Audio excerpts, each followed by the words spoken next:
Ashamaar tahuni hordoftoota biyyeessan intartimentii hundi keessanuu bakkuma jirtanitti nageenya keenya kan jaalalaaf kabajaa isin biraa ga'u jedha.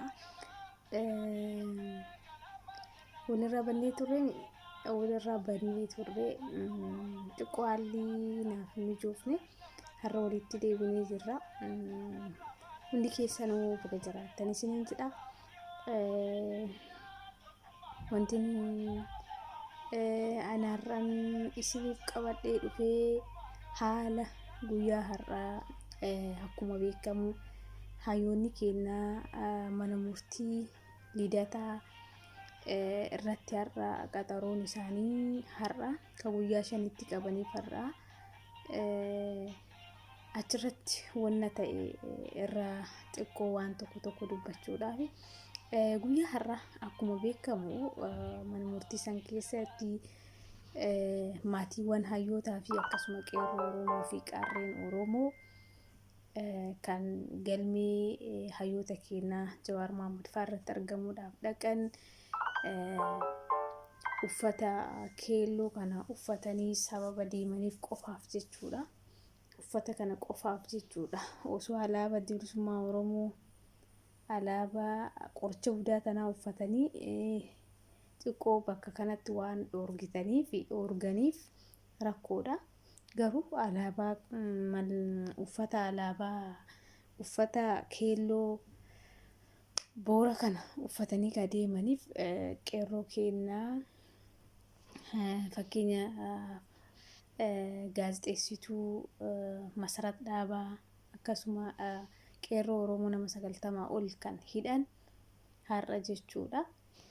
Achirratti galmee irratti kan Jawaar faas dhiyaatanii guyyaa har'aa osoo galmeen hin banamin kan deemaniif qeerroof qarree akkasuma maatiin keenya bakka hin jirretti galmeen laallamuun akkamitti ta'a maatii keenyas nu dhiyaachuu qaban qeerroof qarree hidhaa baasaa jechuudha.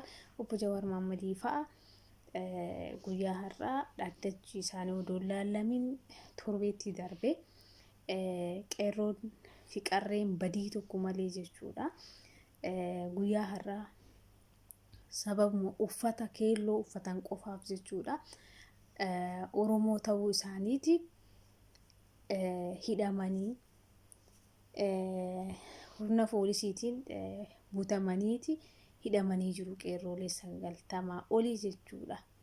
Kuni maaliif ta'ee dhugaa dubbachuuf hedduu tokko waan nama qaanfachiisudha. Maaliif jennaan deeggaraa namni tokko yoo bakka sila sin deeggarre ta'e deeggaruu waa barbaade deeggaruu mirga qabanii garuu mootummaa waan akkana kanarratti raawwatuun hedduu tokko nama dhibaa hedduu tokkos namatti dhaga'ama.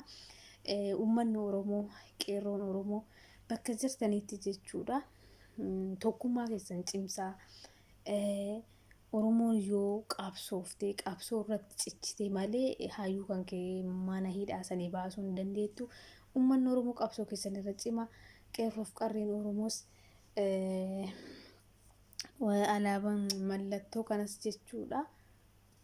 Boora kana keelloo uffadhaa qeerrooleen jechuudha. Qeerroon biyya akka diyaasporaa jirta warri biyya keessa kunuun kan namni waasan hidhatu godhatee deemu uffatuma boora kana irratti arganiiti har'a guyyaa har'a Finfinnee keessatti wanni deemamaa ture nama uffata boora godhatu makiinaa keessaa illee baasaa hidhatumaa turanii.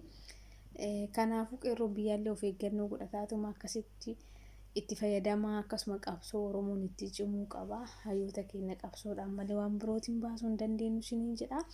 Qabsoo irratti Oromoon cichaa itti cimaa itti jabaadhaa tokkummaa keessan jabeessaa hidhannoo keessan cimsaa isiniin jedha.